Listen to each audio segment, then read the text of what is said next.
Vamos dar continuidade então ao nossa série de estudos sobre trabalho. Para isso convido os irmãos então a abrirem suas Bíblias no texto de Provérbios, capítulo 3. Texto de Provérbios, capítulo 3. Nós vamos fazer a leitura do verso 13 ao verso 18. Provérbios, capítulo 3, faremos a leitura do verso 13 ao verso 18.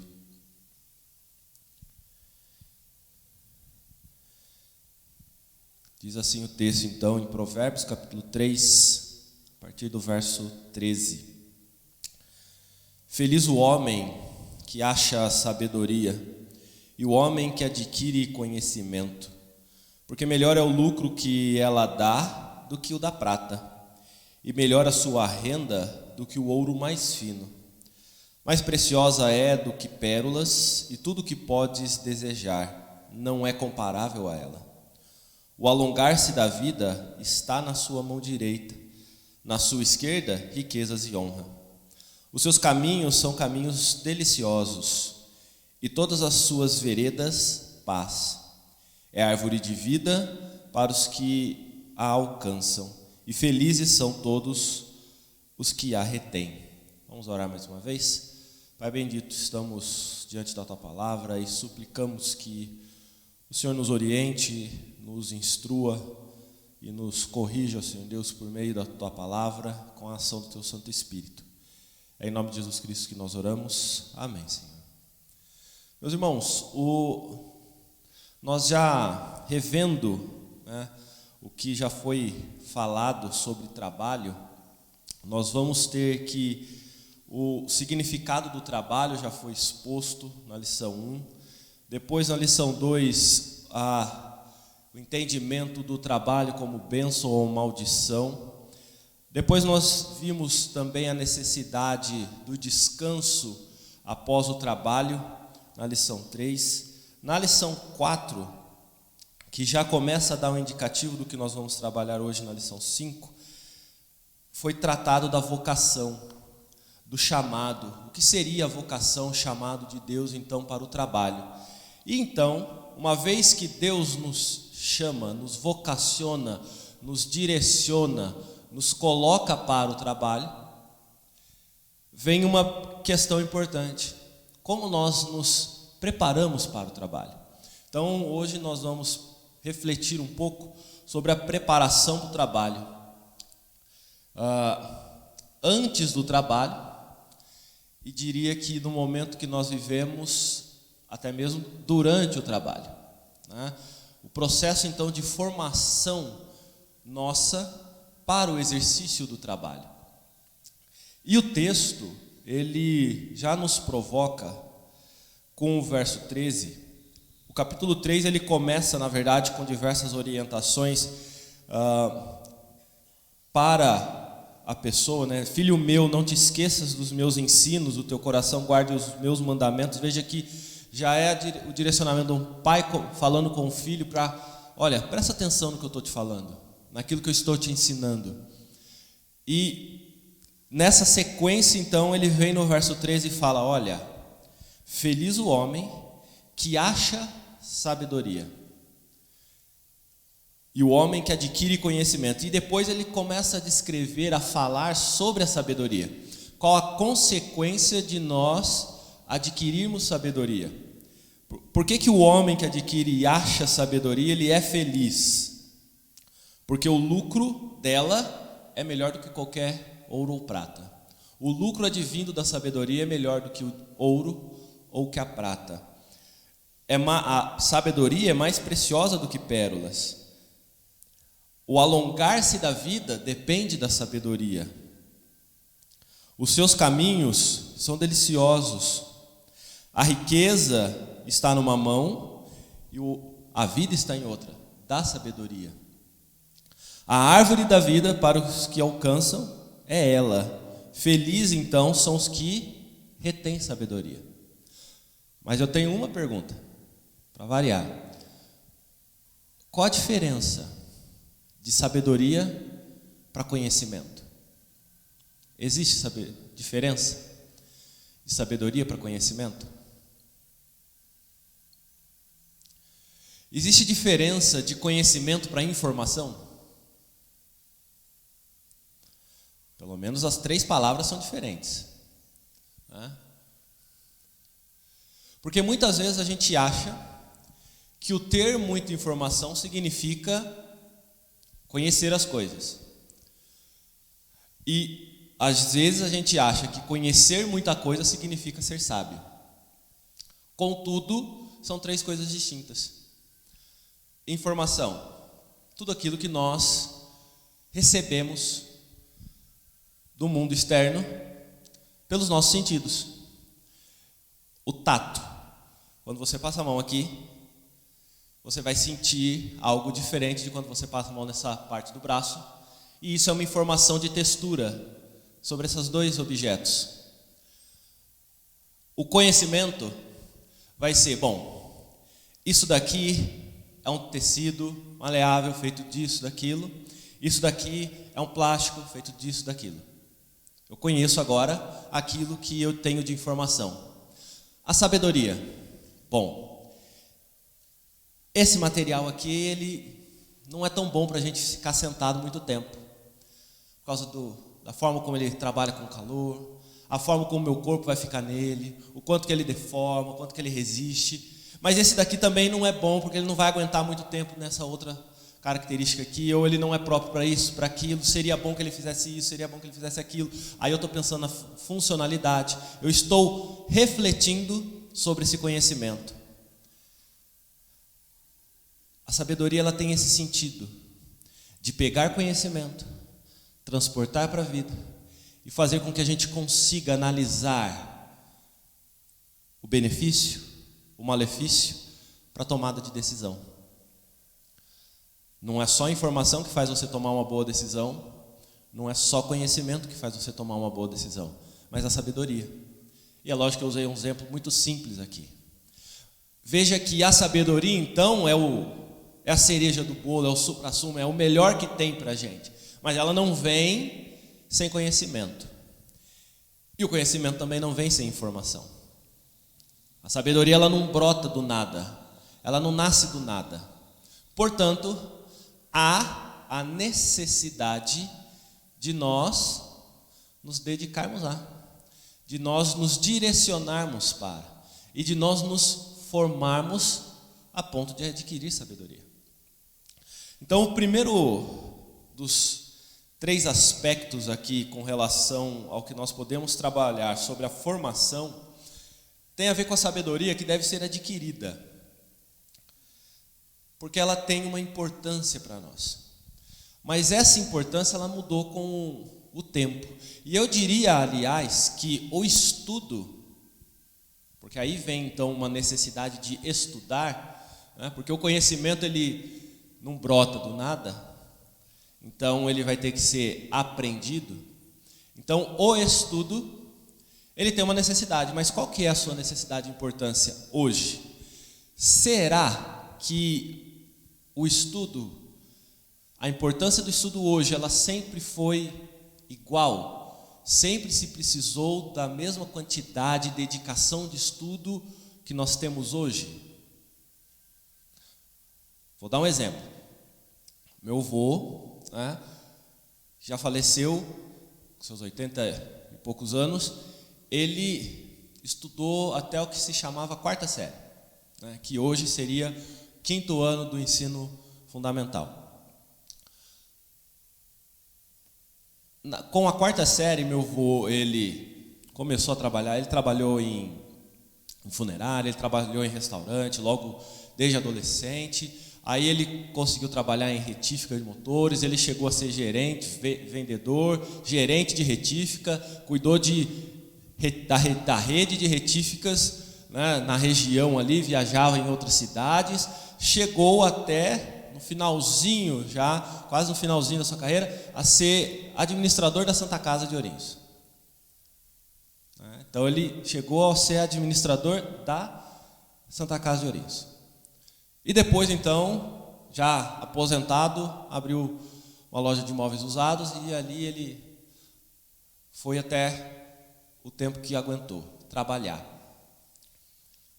Hoje, você consegue ver uma pessoa com o 5º ano do fundamental, do ensino fundamental, gerindo a Santa Casa de Itapeva?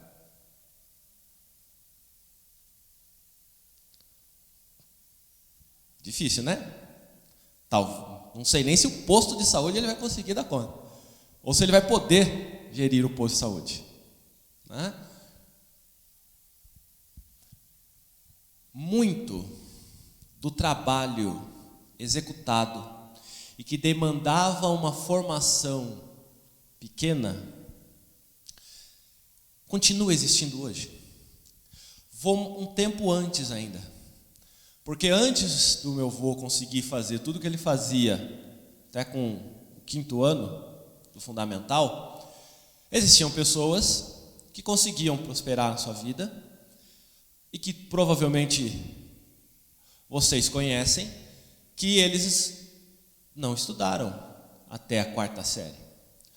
Alguns até foram só alfabetizados e conseguiram, em certa medida, prosperar na vida, trabalhar, ter um trabalho digno, sustentar sua família, e não tiveram problema com isso. Tivemos um tempo ainda, mais atrás, em que mesmo sem ser alfabetizado, você conseguiria trabalhar, obter a renda, negociar e ter a sua vida. Esse tempo continua existindo? Não. Veja que a sociedade mudou. A forma do trabalho mudou. Se o trabalho muda, o trabalhador tem que mudar. Porque senão não existe espaço para esse trabalhador. Compreende? Aí vem então a necessidade do estudo. Então, se a gente olha o processo de evolução da sociedade, e eu diria até de se tornar mais complexa, existe uma relação aí que trabalha junta, que é trabalho, sociedade, produção de riqueza, economia e estudo. Porque o estudo na época da Bíblia não era para todos. Durante muito tempo o estudo não era para todos. Era para alguns. Alguns que deviam se dedicar ao pensamento, às ideias. Os outros aos serviços braçais, digamos assim, à força, não tanto o intelecto. E poucos que se destacavam então poderiam ser chamados para estudar, para adquirir conhecimento e se tornarem sábios do ponto de vista de conhecimento, de técnica, de sistematizar o conhecimento. Esse tempo passou, sabe quando? Pouco tempo atrás. Porque na Revolução Industrial, nós percebemos que esse trabalho, ele começa a ficar um pouco mais específico. Antes você tinha alguém que era carpinteiro, agricultor, tecelão, sapateiro. A geração que vinha dele aprendia esse ofício junto com ele e repetia. Poucos saíam da linha do ofício. Ou seja, pai carpinteiro, filho carpinteiro, neto carpinteiro. Por quê? Porque era o sistema que era permitido ali. Você não tinha escola, você não tinha sistema de educação. Malemar você tinha, essa pessoa que ela não está gostando muito disso, mas meu vizinho ele trabalha com outra coisa, você não gosta daquilo lá. E aí ele trabalhava com o outro ali, ou ia lá, aprendia fazendo o ofício. Passou-se o tempo disso, porque não tem tempo mais para ser dessa forma. E mais do que isso, aquilo que é utilizado para fazer, para dar conta do trabalho, não é algo que você aprende simplesmente fazendo. Imagine então você, na Inglaterra, século XVIII, tendo uma máquina, um industrial comprando uma máquina e colocando na mão de uma pessoa que nunca viu e sequer sabe o que é uma máquina a vapor. Que uma máquina que vai fazer um processo e que ele tem que simplesmente fazer uma sequência de procedimentos com essa máquina. E que se ele faz errado, pode quebrar essa máquina. Que custa todo o processo. Aí eu preciso então que esse profissional, que esta pessoa que trabalha, aprenda não sobre fazer tecido, mas como que se opera a máquina que faz o tecido. Então eu mudei agora o papel do tecelão. Eu ressignifiquei isso, eu mudei o que significa trabalhar para fazer tecido. Percebe? E que isso agora envolve um tipo de conhecimento que vai além do maquinário simples e de toda a cadeia de processo. A gente chega então na Revolução Industrial e tem um filme que é do Charlie Chaplin, que passa várias vezes, né, que é ele apertando parafuso, né, e ele corre atrás da máquina correndo parafuso, depois ele perde o tempo e ele vai correndo, que foi estabelecido pelo Fordismo o processo, né, de fabricação em série, onde cada funcionário cuida de um setor específico. Então, ao construir um carro, não é um cara vai fazer todas as partes do carro, mas ele vai colocar pneu, o outro vai colocar para-choque, e assim, até hoje, mais ou menos isso. Mudou do homem para a máquina, mas é esse o processo em série, de fabricação em série. Então, eu preciso de alguém que vai encaixar pneu. E talvez ele se torne um bom encaixador de pneu. E ele vai ser um bom encaixador de pneu. Mas o que ele sabe do carro? Quase nada. Mas tem alguém que sabe do carro e que pensa sobre esse carro, certo? Tem um conhecimento especial aí ainda. Quando a gente vai para outras fases da Revolução Industrial, a gente vai vendo então agora que esse processo muda e que não é mais tudo agora na mão do homem, mas tem a máquina fazendo as coisas. E hoje, um carro, pegando esse mesmo exemplo, pouco é feito pelo homem. Pouco é feito. A maior parte de toda a cadeia e processo é feito pela máquina. Só não é feito pela máquina aquilo que não tem máquina para fazer, ou que ficaria muito caro e o risco seria enorme de uma máquina fazer. É quase que o processo só de acabamento, de finalização, de encaixe justo, que não daria, diante de toda a estrutura, uma máquina dá conta de fazer. E mais do que isso, durante esse processo, as empresas entenderam que aquela pessoa que está fazendo as coisas, ela tem um tipo de conhecimento muito específico que ela adquiriu ao longo daquele trabalho, que ela pode colaborar com a cadeia como um todo. Então, quanto mais esse meu profissional ele tem de conhecimento, ou tem condições de transformar informação em conhecimento, conhecimento e sabedoria, melhor é para mim, por quê? Porque eu consigo otimizar processos e fazer com que aquilo que eu fazia custando 10, passe a ser feito custando 8. E se eu custava 10 e custa 8, eu consigo vender com 12, mas aí eu tenho um lucro de 2, eu passo a ter lucro de 4. Simples assim, certo? Otimização de processo, diminuição de custo, aumenta o lucro. Esse é o processo econômico. E o estudo? O estudo está exatamente na necessidade de cada um desses profissionais se especializarem, se tornar um especialista sobre. É com isso que nós lidamos hoje. Porque nós vamos ter uma infinidade de profissões. Mas praticamente todas elas demandam o quê? Estudo. E não é um simples estudo de você saber ler e escrever, de você saber fazer as operações básicas de matemática, de aritmética, ou você saber ler um texto simples. Mas chegamos ao ponto de você, se você trabalha numa indústria, por exemplo, você tem que ler um manual de alguém que produziu essa máquina na Alemanha, na Itália. Vai ser traduzido? Vai ser traduzido por português, talvez. E aí que você vai ter que ler esse manual, vai ter que entender esse manual, vai ter que entender todo o processo, rotina. Compra um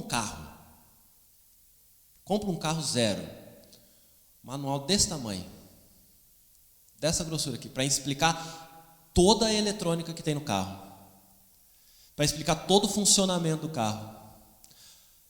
Em alguns casos, o básico ainda continua sendo você colocar a chave no contato, girar e dar partida. Em outros já não dá mais a partida com virando a chave, é com o botão, certo? Alguns carros você já nem pisa no acelerador, no freio, você nem troca mais a marcha, engatando a marcha, é por botão, certo? Com toques, né? E alguns carros você já fala com ele. Em alguns carros, né, o famoso Tesla, ele anda sozinho. Você fala para onde você quer ir, ele vai. Certo? Provavelmente, para dirigir um carro desse, exige um conhecimento diferente do Ninho, por exemplo, ou do Fusquinha, né? Pense nisso agora em cada um de vocês no seu trabalho. O quanto que o seu trabalho demanda muito mais conhecimento hoje do que tinha quando você começou a trabalhar. O quanto que o trabalho ele se tornou específico. E ele demanda que uma pessoa saiba fazer uma parte e a outra parte eu tenha que chamar outra pessoa, porque cada coisa está ficando cada vez mais específica. Se você vai para o universo da agricultura, plantar soja não é a mesma coisa que plantar arroz. Eu sei, mas eu sei todos os detalhes disso. Que tipo de agrotóxico ou agrodefensivo, que tipo de maquinário, quanto de água, qual que é o momento certo de plantar, de colher, o que deve se fazer naquele momento, correção do solo. Para cada tipo de cultura você vai ter um tipo de atividade, um tipo de atuação. E você vai ter o especialista que é da soja, o especialista que é do arroz. Então aquele agricultor que plantava tudo e sabia de tudo, já não existe mais. Ele sabe um pouco, mas para aumentar a produtividade, ele vai ter que se especializar naquilo. A ponto de, no máximo, por entender, por compreender, eu vou fazer uma rotação de culturas, onde eu vou na minha terra, plantar uma, depois a outra, e depois eu volto na 1, na 2, na 3, e aí eu vou fazendo isso. Mas por quê? Porque houve estudo, entendimento, sabedoria de como que a terra se torna rica em nutrientes e se empobrece em nutrientes. E como que eu vou podendo extrair o melhor dessa terra, fazendo coisas com ela. Percebe que o conhecimento, para qualquer área que a gente olha, ele está se tornando cada vez mais específico. E isso demanda o quê? Estudo, formação. Mas isso não deveria ser uma novidade. Por quê? O princípio já é dado pela Bíblia, como muita coisa na vida. O que o verso 13 diz? Para não ficar em outros textos, né?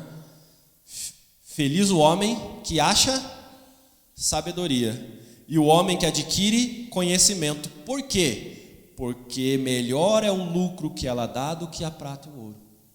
A sabedoria é capaz de nos dar não só riqueza, dinheiro, mas coisas que o dinheiro não compra. Porque à medida que eu conheço, que eu sei das coisas, eu consigo olhar para o mundo com outros olhos.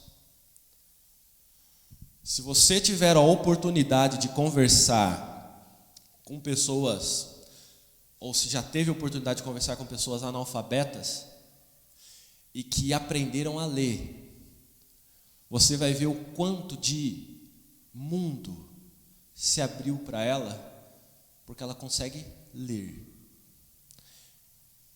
Consegue ler.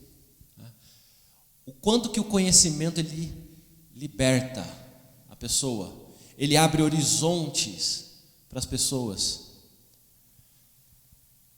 Estou falando do simples ato de ler e escrever, de não depender das pessoas para obter informação.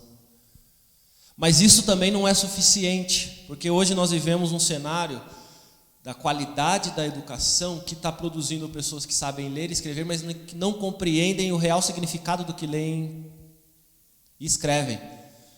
Os analfabetos funcionais. Então você tem um volume de pessoas grande que, embora tenham uma escolarização, tenham lá terminado a fase da escola, ensino médio, eles não têm conhecimento suficiente para o exercício de uma profissão, seja qual for. Vamos contratar alguém para ser operador de caixa, que terminou o ensino médio. O que essa pessoa, para ser operador de caixa, precisa? No mínimo, ela não vai poder ter medo de computador. Porque agora não é mais uma máquina registradora onde ela aperta botões mecânicos e abre o caixinha ali. Certo? Ela vai ter que entender de abrir e fechar caixa. Abrir caixa com tanto de dinheiro, que depois no final do dia vai fechar com tanto de dinheiro, mas aí não é só dinheiro, porque daí ela vai ter que ir lá ler o relatório da maquininha depois para ver se bate dinheiro, cartão de débito, cartão de crédito, pagamento Pix, não sei o que, ver se a somatória bate com o que ela tem ali, o quanto que ela deu de troco, quanto que entrou, quanto que saiu e se fechou a conta. Quanto que agora eu tenho no final das coisas. Não é só isso, porque a hora que dá um erro de leitura, ela vai ter que fazer uma sequência de procedimentos ali na máquina para liberar, para tirar aquele valor. Então tem todo um sistema. Aliás, qualquer lugar que eu for trabalhar agora vai ter sistema. Um sistema que está dentro do computador que você tem que operar esse sistema. E aí eu tenho que saber como que processa esse sistema, como que funciona esse sistema. No mínimo um conhecimento elementar de informática eu vou ter que ter, então. Que há 15 anos atrás, 20 anos atrás, não era tão necessário assim. Quem fez curso de datilografia? Talvez ela nem sabe o que é do curso de datilografia, né? Alguém aqui se lembra da última vez que viu uma máquina de escrever? Escolas de informática, vamos voltar 30 anos atrás. Esparramado para tudo quanto é lado, escolas de informática. Por que não tem mais escola de informática? Se eu quero aprender a usar um computador, tem escola de informática? Não tem, difícil achar. Se bobear, tem uma ou outra aí esparramada no Brasil. Porque a informação não está mais ali, sendo detida por uma pessoa que vai transmitir num determinado momento. Mas ela está solta. Então você dá um Google, como usar computador. Mas você fala, vou dar um Google no computador que eu não sei usar. Mas você vai usar talvez no celular. E aí você vai ver um vídeo no YouTube que vai te ensinar como que funciona o computador, como que usa. Aí vai ter um curso online para você fazer, para aprender como se faz. E assim a gente está tendo esse mundo. Perceba quanto que a gente está tendo de mudança nesse mundo. Qual que é o nosso papel nisso tudo? Para os mais jovens, o papel é estudar, lógico, né? Porque pelo cenário não tem outra saída. Ou você estuda, ou muito provavelmente você não vai ter trabalho. Você não vai saber fazer o que o mundo precisa. Ou melhor, você não vai saber fazer minimamente algo que o mundo remunera para ser feito. Você vai poder fazer alguma coisa, mas o mundo não remunera para isso. Então, é um trabalho que não tem renda.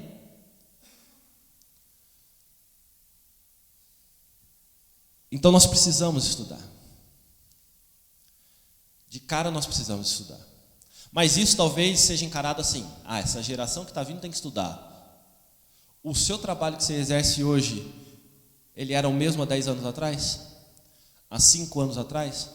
Arrisco dizer que existem profissões que nem existiam há 5 anos atrás e há 10 anos atrás. E existem profissões que daqui 5 ou 10 anos vão deixar de existir e outras que vão surgir que a gente nem imagina. Então, quando que a gente deixa de estudar? Se o cenário de 40 anos atrás era que você se graduava, você fazia um curso técnico e aquilo ali era suficiente para você passar a sua vida útil de trabalho de 30 anos, né? Porque era mais ou menos esse o cálculo. Então você, com seus 20 anos, começa a trabalhar, 30 anos de vida útil de trabalho, 50 anos está aposentando. Essa era a dinâmica 40 anos atrás, aposentando com 50. Hoje já não é mais assim. Você continua começando a trabalhar por volta dos seus 20, 30 anos, né? Vou colocar 20, mas você vai trabalhar até 60. 40 anos de trabalho. 60, olha lá, né? Dependendo da coisa aí, talvez você vai chegar a 65. Alguns vão precisar chegar a 70 anos, talvez, porque parou de trabalhar, mas tem que voltar a trabalhar. E aí, estou falando de 50 anos de trabalho, meio século trabalhando. A sociedade não muda em meio século? Como é que, se a sociedade muda, eu espero que meu trabalho não mude?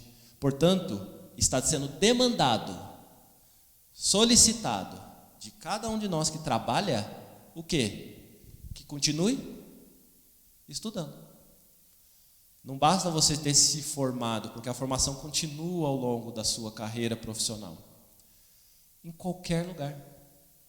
O conhecimento ele não está posto e fixado e finalizado.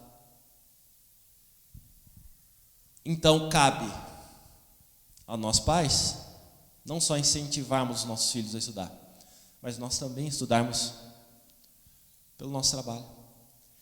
Parece uma carga a mais? Sim, mas isso faz parte agora desse novo processo, desse novo mundo, onde o estudar faz parte do seu trabalho. E é necessário. Mas como é que eu posso estimular o meu filho a estudar? Primeiro, não sendo o exemplo negativo para ele. Que eu não sei vocês, mas a gente que trabalha com educação, a gente vê muitos exemplos ruins, né? Do pai que quer que o filho estude, mas fala, eu mesmo não gostava de estudar. E às vezes fala isso na frente do filho. Então, eu estou falando para você estudar, mas eu não gosto de estudar, e eu nunca gostei, mas você tem que estudar. Que exemplo é esse? Faz sentido na cabeça dessa criança, desse adolescente? Não faz sentido. Como que eu estimulo meu filho a estudar? Participando ativamente disso como algo que é o papel de todos nós. Se cabe a nós ensinarmos os nossos filhos sobre o caminho de Deus, já discutimos isso, a educação dos nossos filhos compete aos pais, segundo o princípio bíblico, cabe a você também ser responsável por conduzir o processo de educação formal desse seu filho. E por mais que você não saiba, uma coisa é você não saber, outra coisa é você perpetuar esse não saber, estimulando que outras pessoas não saibam.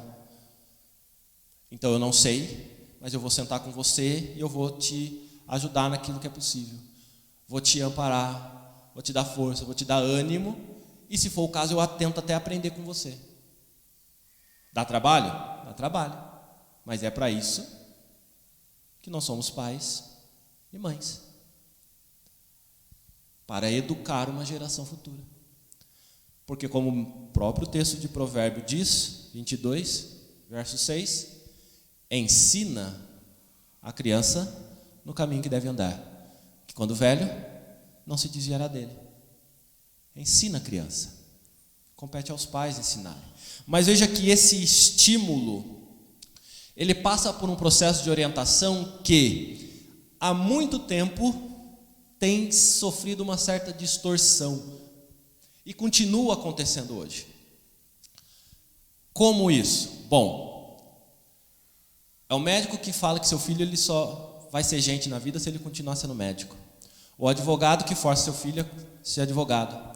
O engenheiro que educa seu filho para ser engenheiro, por quê? Porque ele tem que herdar da família o que ele construiu e ele tem que dar sequência. Portanto, eu imponho sobre o outro, a geração seguinte, algo específico. Você só pode fazer aquilo que eu faço. Aí a gente volta 1000 anos numa sociedade onde você era marceneiro, o filho tinha que ser marceneiro, porque não tinha outra opção para ele. Talvez há 1000 anos atrás não tinha opção, mas e hoje? Necessariamente essa pessoa precisa ser o que você é?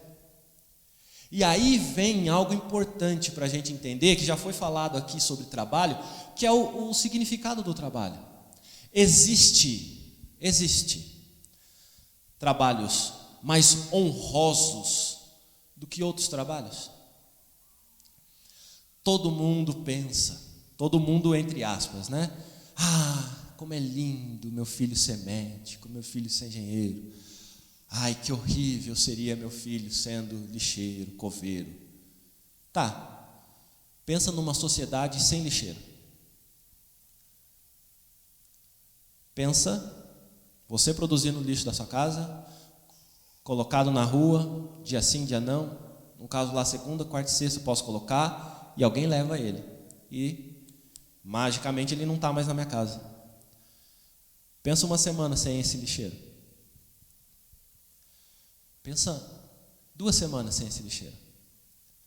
Pensa um mês na cidade de Itapeva sem lixeiro. A gente já viu isso com greve de lixeiro. O que vira essa cidade? O que vira o país? Não tem coveiro. O que vai ter que fazer então? Provavelmente alguém vai ter que cavar a terra e colocar o defunto lá. E depois cobrir. Certo? Mas fazer esse serviço é exatamente do coveiro. Então alguém está fazendo esse serviço. Se ninguém pode fazer esse serviço, esse trabalho, o que vai ser então? Percebe que a gente de novo, né, entre aspas aí, não estou falando que cada um de nós faz isso, mas se faz, tem que repensar, que nós damos honra e colocamos sobre desonra trabalhos que são dignos e que a sociedade precisa. Portanto, quando nós olhamos para a vocação, chamado, nós temos que entender que Deus, Ele entende dessa sociedade humana. Ele não só entende dela, como Ele sabe muito bem as necessidades dessa sociedade humana.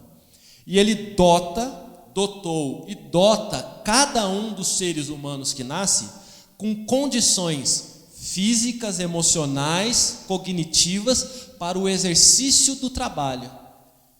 Trabalho este que a sociedade precisa. Alguns serão médicos? Sim, mas a sociedade não vive só de médico. Alguns serão engenheiros, dos mais diversas engenharias, que mudam e crescem e se multiplicam. Existem engenharias hoje, cursos de engenharia hoje, que não existiam há 10, 20 anos atrás. Ser advogado não basta simplesmente, porque você tem aí um flanco de atuações dentro da advocacia que vai ser enorme. E você vai ter que se especializar, não é só isso. E às vezes você vai poder fazer um curso de direito, bacharel em direito, e você nem vai advogar. Você vai trabalhar em outras instâncias do direito, em outras estruturas que não é simplesmente advocacia. Veja que nós estamos falando então, portanto, que existem trabalhos dignos e trabalhos indignos. E a dignidade do trabalho está exatamente sobre aquilo que agrada a Deus ou não. Eu posso ser um excelente administrador, mas o meu trabalho pode ser digno quando eu faço isso sobre os princípios de Deus e eu conduzo uma empresa, eu administro os recursos financeiros, os recursos humanos, eu cuido disso cumprindo a legalidade. Mas veja que tudo isso que eu falei de modo genérico pode se aplicar a uma loja de calçados ou uma boca de fumo. Vou gerenciar recursos humanos. Quem serão os meus aviõezinhos? E onde que eles vão estar?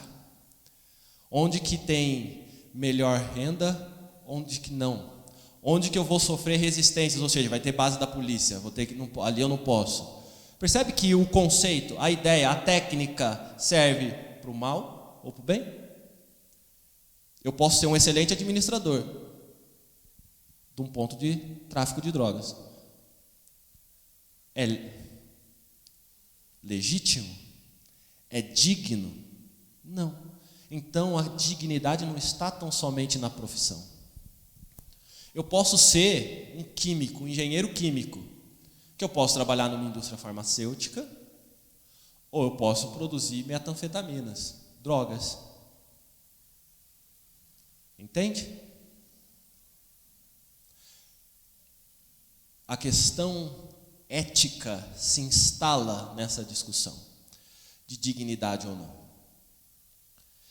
Portanto, quando nós olharmos para outra geração, eu não posso simplesmente pensar naquilo que aparentemente vai torná-la rica. Porque aquilo que vai fazer ele ser rico ou não está na nossa mão. Texto que o diácono Jefferson leu, de Eclesiastes 9. O bem e o mal, o sol e a chuva, estão aí para todos. Quem determina se nós vamos ser ricos ou não? É o nosso muito fazer? Ou é Deus que faz o negócio prosperar, mesmo quando a gente dorme? Deus dá condições econômicas distintas, da mesma forma que Ele dá condições de saúde distintas para cada um de nós, e isso está dentro do plano supremo dele, que traçou a nossa vida. Portanto, quando nós falamos de vocação, de chamado, nós estamos pensando no trabalho que Deus nos deu. E como que eu vou saber o trabalho que Deus me deu? Para que Ele me chamou? Estude. Você não precisa chegar ao ponto de fazer uma graduação para descobrir isso. Existem formações intermediárias. Existem cursos técnicos que são muito desvalorizados no Brasil. Cursos rápidos de 2 anos que eu posso fazer enquanto eu estudo no ensino médio, por exemplo. Existem cursos mais rápidos ainda, cursos de 6 meses, que estão disponíveis não só sendo pagos, mas na internet, ou em centros de formação do governo, estadual, municipal, federal. Então eu vou fazendo, vou arriscando, vou tentando, até descobrir algo próximo da minha aptidão, daquilo que eu entendo como algo que eu gosto de fazer, que eu me sinto feliz em contribuir com a sociedade desse jeito. Porque todo trabalho digno Deus deu para benefício da sociedade. Nós não trabalhamos para nós mesmos. Nós queremos trabalhar para adquirir uma renda que é para nós, mas o nosso trabalho, o fruto do nosso trabalho não é para nós, é sempre para o outro. O que é a educação? Já que eu falei de tantos, vamos falar do meu. O que é a educação se não eu estudar muito para poder, num espaço de tempo com determinado público, fazer com que essas pessoas aprendam sobre o conhecimento humano, algo do conhecimento humano, e que eu, de certo modo, faça com que elas usem esse conhecimento para a vida delas. O que eu ganho com isso? Exceto o salário. Veja que o exercício desse trabalho é para o outro. É pensando na geração seguinte, é pensando na sociedade crescendo, evoluindo, pensando em que pessoas com esse conhecimento vão formar suas famílias, vão ter os seus empregos. Satisfação no trabalho. A satisfação, o reconhecimento que somente quem fez um bom trabalho sabe o que é isso e que não tem preço. O reconhecimento de um trabalho feito. Quantos aqui, no exercício do trabalho, depois de se desgastar durante o dia inteiro, receberam muito obrigado, e isso valeu mais do que o dinheiro pago no dia? Quantos aqui, depois de um tempo, isso acontece normalmente com educação, com os professores, encontram seus alunos, ex-alunos. Professor, depois de 20 anos, 10 anos, você encontra a pessoa, está lá fazendo um trabalho digno dela, e ela te agradece, às vezes pelo conhecimento que ela aprendeu na sua aula, às vezes pela forma como você a tratou dentro da sala de aula, às vezes pela conversa que você teve, fazendo ela pensar um pouco na vida e mudar um pouco de perspectiva, o estímulo que você deu para ela continuar estudando em meio às dificuldades. O salário não vai pagar isso. Assim como quem planta tem uma grata satisfação de alimentar as pessoas, coisa que vai muito além do simples fato do quanto que ela ganhou para plantar e colher. Veja que tudo isso está dentro dessa ideia de trabalho.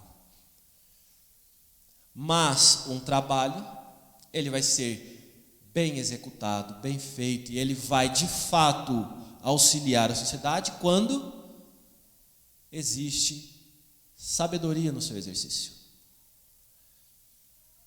Sabedoria só vai vir com conhecimento. Por isso a necessidade de não só estimularmos, mas de orientarmos. E diante de uma distribuição, de uma profissionalização do labor, do fazer, que não existia antes.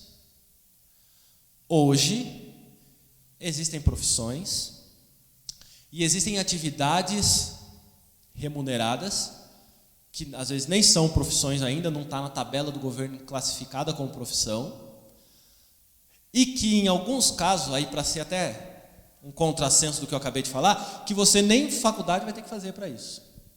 Sabe por quê? Porque a faculdade vai durar em torno de 4 anos, e 4 anos esse conhecimento ele muda muito. Um setor específico disso, setor de informática. O setor de informática é um setor tão delicado que hoje o conhecimento que existe, ele já se aperfeiçoou 6 meses depois. E aquilo que eu tinha como certo hoje, já foi melhorado 6 meses depois. A demanda por uma atualização constante é muito grande nessa área. E quando você fala de um cara que ficou 4 anos parado, adquirindo conhecimento na faculdade, o mercado às vezes não quer isso. Para alguns setores ele ainda precisa disso, mas ele não pode parar por aí. O curso vai ter que se reciclar a cada ciclo de 4 anos, pelo menos. Mas existem pessoas que vão fazer um curso técnico de 2 anos e vão estar empregadas, muito bem empregadas, mas esse curso de 2 anos também não deu conta dele ficar só com isso. Ele vai ter que se especializar também, de tempo em tempo. E existem alguns locais muito específicos que eles já nem perguntam mais se você fez faculdade ou curso técnico. Eu quero saber se você sabe ou não. Sabe por quê? Porque o conhecimento desta área, ele está vagando aí. Ele está sistematizado, organizado, bonitinho, mas ele também está solto. E você consegue aprender. Só você. Assistindo vídeos, fazendo cursos rápidos e tudo mais. Então esse tipo de profissional, muito específico, demandado para o mercado, às vezes nem curso técnico ou faculdade ele vai precisar fazer. Contudo, existem outras profissões que não basta você fazer um curso técnico, não basta você fazer só graduação, mas você vai ter que se pós-graduar, você vai ter que continuar estudando, se especializando, porque também a sociedade demanda que profissionais acumulem o conhecimento, se tornem especialistas em alguma coisa para que essa coisa possa se desenvolver melhor. E aí você vai ter mestres e doutores que olham para uma coisinha muito específica. E um exemplo mais fácil de entender é a medicina. Você tem o médico, que aprende a lidar com o corpo como um todo. Mas, quando você quebra o braço, você não vai no oftalmologista ou no dermatologista, você vai no ortopedista. E quando você tem uma manchinha na sua pele, você não vai no cardiologista. Então existe uma especialização.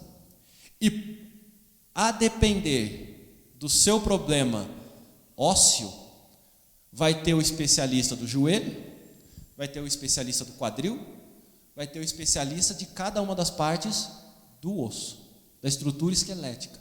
Outros vão cuidar dos nervos, outros vão cuidar de ossos. Percebe que eu estou falando agora de segmentação, especialização, e que cada vez vai ficando mais específico. E aí, conforme eu vou tendo um agravamento da doença, eu vou descobrindo que existe um médico, que ele tem essa formação geral, a formação específica, mas ele cuida desse detalhezinho aqui. E aí eu tenho um tipo de doença que existem 3 pessoas no Brasil que cuidam dessa doença, que conhecem, que estudaram a fundo. Assim como cirurgias muito complexas, que existe 1, 2 no país que sabem fazê-la. Isso é para mostrar quanto que o conhecimento ele demandado pela sociedade, ele torna-se cada vez mais detalhista, especialista, específico. E isso demanda o quê de cada um desses profissionais? Estudo e dedicação. Estudo não só enquanto para se formar, mas depois de se formar. Porque informação não se torna conhecimento sem nada ser feito. Conhecimento não se torna sabedoria sem nada ser feito. O que a sociedade precisa é de sabedoria. O que nós precisamos no exercício do nosso trabalho não é só de informação e não é muito de conhecimento somente. mas é de sabedoria. É de saber quando que um conhecimento deve ser usado, quando não. Quando que esse conhecimento perdeu a validade, quando que ele é atualizado e para que foi atualizado. E como que eu posso usar isso para melhorar processos, procedimentos, produtos, serviços, ou seja, o meu trabalho. E a sociedade se beneficiando com o meu trabalho. Este é o panorama que nós podemos pensar quando nós falamos sobre a preparação para o mundo do trabalho. Mas veja que talvez tenha passado muito rápido. Vamos voltar para dentro de casa. Qual é o nosso papel diante disso tudo? Nós temos um papel muito importante como pais. É a preparação dessa geração. A preparação dessa geração nova para o mundo do trabalho não é somente fazer com que ele vá para a escola, que ele preste atenção nas aulas, que ele faça as atividades que são pedidas de trabalhos de casa, exercícios de casa, que eu vou lá me desgastar, sentar com ele, fazer, mesmo que ele não queira, e tal, e com briga, com choro, com lágrima, com sorriso, com tudo isso, com todo o desgaste de interação nesses momentos. Não é só com isso que eu estou falando. Porque se nós olharmos para o que faz diferença entre um profissional e outro, são as coisas que a faculdade não vai ensinar, que o curso técnico não vai ensinar, que é o que normalmente as pessoas falam, que traz do berço. O que a gente leva do berço são as nossas posturas éticas, é a nossa moral. E isso a gente aprende, deveria aprender, isso só ser reforçado fora de casa, mas a gente aprende em casa.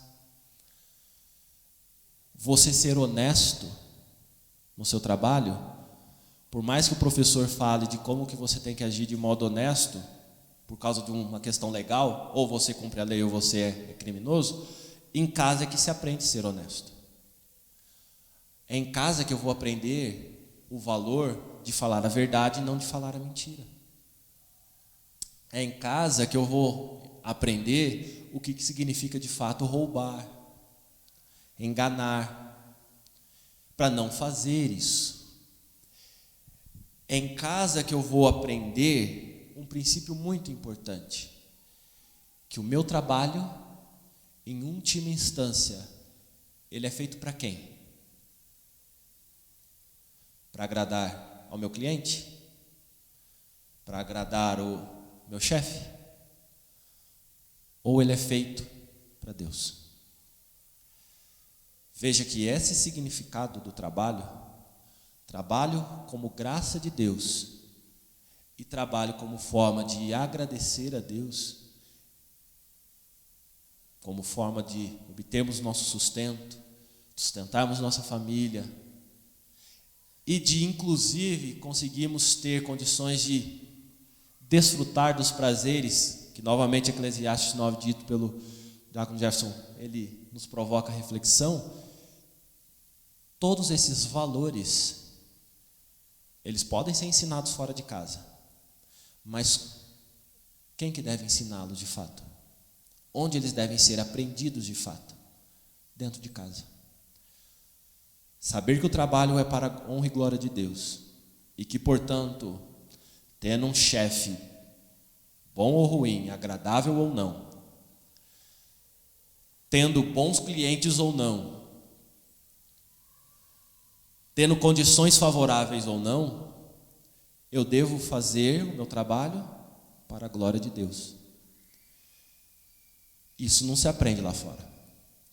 Fazer isso com uma postura ética, cristã, não mentindo, não roubando, não enganando, não usurpando, não fazendo coisas contrárias à palavra de Deus, a gente não aprende lá fora. A gente aprende dentro de casa. Então, quando eu estimulo e oriento, eu não devo simplesmente forçar a pessoa a ser aquilo que Deus não fez ela ser. Devo dar liberdade para que ela possa ver o mundo e entender como Deus pode usá-la nesse mundo, mas sempre debaixo dos princípios e valores da sua palavra. Esse é o nosso papel.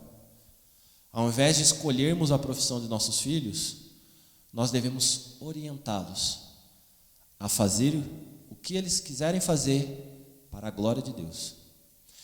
Eles podem ficar ricos com isso? Podem. Podem não ficar ricos com isso? Também podem. Mas isso não depende nem de você e nem dele. Porque ele pode ser professor e ser rico. Raro. Muito raro isso, né? Ele pode ser médico e pobre. Raro. Muito raro isso também, né? Mas a questão não é ser rico nem pobre. É ser um bom profissional. Exercer o seu ofício para a glória de Deus, segundo os princípios de Deus. Isso é agradável aos olhos de Deus. E aquilo que é agradável aos olhos de Deus, Ele abençoa. Então nós vamos ter condições de, exercendo um bom trabalho, nos dedicando ao nosso trabalho, sustentar a nossa família. Porque é com isso que Deus conta para sustentar. Essa é a nossa parte do acordo. Você quer sustentar a sua família? Através da sua renda, do seu trabalho? Faça isso com o melhor que você pode fazer. Se dedique, se esmere nisso. O resto deixa comigo. É isso que Deus está falando. Momentos bons e momentos difíceis, como o próprio diácono Jefferson já leu, vão existir. Às vezes a conta vai fechar no negativo. Mas ao longo de um ano, uma década, ela não fechou sempre no negativo. Às vezes eu pisei na bola, ficou no negativo, aí eu não pisei na bola, ficou no positivo, aí eu equilibrei o jogo, depois eu consegui guardar um pouco mais, aí veio um buraquinho aqui, tropecei, perdi tudo que eu tinha, mas aí depois eu levantei, continuei trabalhando, e assim vai os altos e baixos da vida, que Deus vai sempre à frente. Mas o que nos compete nisso, estudar, nos formarmos, e com a próxima geração estimularmos e orientarmos no caminho do Senhor para que eles estudem, se formem e sejam trabalhadores dignos para a glória de Deus. Amém? Se não tiver nenhuma dúvida, nenhuma pergunta, vamos encerrar então. Vamos orar? Pai bendito, nós te louvamos, te agradecemos, te bendizemos pelo trabalho que o Senhor nos concede, pelo sustento, ó Pai, que o Senhor nos dá por meio dele. Que o Senhor possa nos orientar, Senhor, a estarmos sempre atentos, dispostos a nos aperfeiçoarmos para fazermos esse trabalho da melhor forma possível, primeiramente a Ti e depois ao nosso próximo. Que possamos, ó Senhor Deus, olhar com os Teus olhos para todas as profissões e vê-las como dignas, as que são, e as indignas, as que também o são, e que possamos, ó Senhor Deus, orientar as próximas gerações com essa sabedoria, Pai. Que possamos sempre buscar orientação do Senhor para tudo que fizermos.